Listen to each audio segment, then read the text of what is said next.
मेरे सामने आज एक शख्सियत के रूप में मौजूद हैं बलरामपुर विधानसभा के पूर्व विधायक कॉमरेड महबूब आलम और ये ऑल इंडिया भाकपा माले का जो सेंट्रल कमेटी है उसके ये मेंबर हैं। आज बारसोई में हैं। बारसोई में थोड़ी देर पहले इन्होंने एसडीएम के यहाँ जाकर काफ़ी तादाद में मजलूम मजदूर किसानों के समर्थन में प्रदर्शन किया। इनकी मुख्य मांगें क्या रही, इनकी पार्टी का क्या लाइन है, पार्टी कितना बड़ा इस मुद्दे पर आंदोलन करना चाहती है, इन सब तमाम मुद्दों पर हम करते हैं इनसे बेबाक बातचीत और आप तमाम टाइम्स एशिया न्यूज़ चैनल के दर्शकों तक आंखों देखी लाइव ग्राउंड रिपोर्ट पहुंचाएंगे। मैं हूं Bhaskar Bharti, Times Asia news channel से। तो बोलिए सर, आज जो आप प्रदर्शन वहां एसडीएम के सामने करते हुए नजर आ रहे थे, उसका मुख्य मुद्दा क्या था? देखिए, आज़ादी की 80 साल के समापन के बावजूद इस देश का और बिहार का करोड़ों जनता मेहनत कश जिस जमीन में बसे हुए हैं उस जमीन में उसका बासगीर पर्चा नहीं है, आवासीय बंदोबस्ती नहीं है।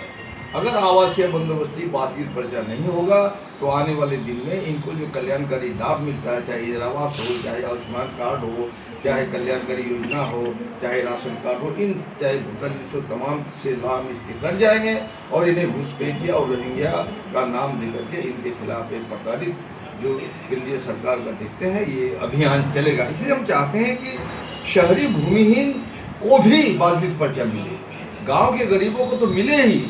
दूसरी बात है, जिस सरकारी जमीन में बसे हुए हैं वहां इनको आवासीय बंदोबस्ती दी जाए, ये हमारा मुख्य मांग है। और प्रवासी मजदूर जो देश के सेवा के लिए और योगदान के लिए अपना बाल बच्चा कलेजा का टुकड़ा को छोड़ करके 2000-3000 किलोमीटर दूर हैदराबाद, मुंबई, कश्मीर में जाके काम करते हैं, उनका जो दुर्घटना जनित अगर मृत्यु हो जाती है उनको भी बिहार में जो 4 लाख रुपये का मुआवजा मिलता है वो भी दिया जाए।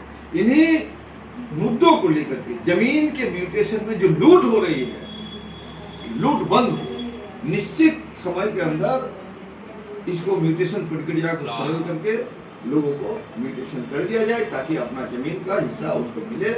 इन तमाम मुद्दों को लेकर और आज भी आबादी के बढ़ने के बाद जो छोटे छोटे टोले बन गए और उन टोलों का मुख्य जो है सड़क से आने जाने का उसका आवागमन का रास्ता नहीं, जो सरकार को करना चाहिए। इसलिए ये सरकार और सीओ की ड्यूटी है कि किसके पास आवासीय जमीन है, किसके पास आवासीय जमीन नहीं है।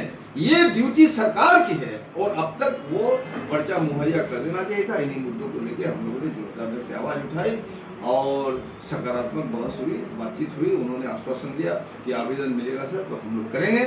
और दूसरी बात है कि अब तक 125 लोगों को बासगीर पर्चा दिया। एक आखिरी सवाल महबूब साहब आपसे, आज देश को आज़ाद हुए तकरीबन 80 साल गुजर गए।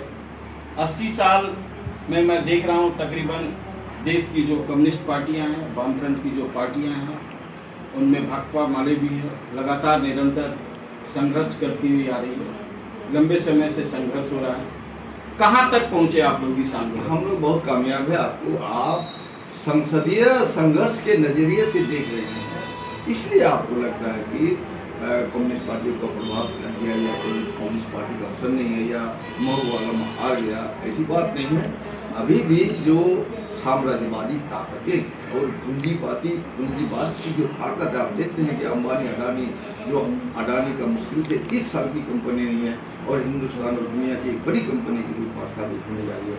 और टाटा को देखिए 150 साल की कंपनी, उसका नाम निशान मिल रहा है। तो ये पूंजीवाद को वर्तमान जो सरकार खुद समर्थन कर रही है, इसलिए पूंजीवाद ने अपने हुनर से पूंजी नहीं बनाई, सरकार का डायरेक्ट समर्थन है। और आप देखिए कि पत्रकार बंधुओं के बीच में भी ये चल रहा है कि ऊपर के जो लोग हैं जो कुछ भी न्यूज चलाते हैं तो ठीक है, नीचे के लोगों का कोई उसको परवाह नहीं है। इसलिए बहुत असरदार है कम्युनिस्ट पार्टियाँ और कम्युनिस्ट पार्टी के लोग। इसलिए आज जो नरेंद्र मोदी जी ने आपको लाल किला के प्राचीर से संबोधन किया, उन्होंने कम्युनिस्टों को ही टारगेट किया, क्योंकि कम्युनिस्ट गरीबों की बात करते हैं, बाधित प्रजा की बात करते हैं, भूख की बात करते हैं, राशन की बात करते हैं, हेल्थ केयर की बात करते हैं। इसलिए उन्होंने आपको देखा कि जितना सैनिक नहीं मरते उससे ज़्यादा हमारी पुलिस मरती है। और दिमागी नक्सलवाद, दिमागी नक्सलवाद की आपका दिमाग है कि नहीं है? जो भी सही सवाल उठाते हैं उनको आप आतंकवाद के रूप में, आतंकवादी के रूप में जो पेश करके जनता के बीच में उसको लांछित करना चाहते हैं। जनता समझ गई है कि हमारी बुनियादी ताकत क्या है, पॉलिटिकल ताकत क्या है। तो ये थे जनाब महबूब आलम साहब, बलरामपुर विधानसभा के पूर्व विधायक एवं सेंट्रल कमेटी भाकपा माले की मेंबर, और मैं हूँ Bhaskar Bharti Times Asia news channel से। फिर मिलेंगे किसी अन्य जगह पर वहाँ की बेहतरीन और खूबसूरत खबरों के साथ। तब तक इजाज़त दीजिए, नमस्कार।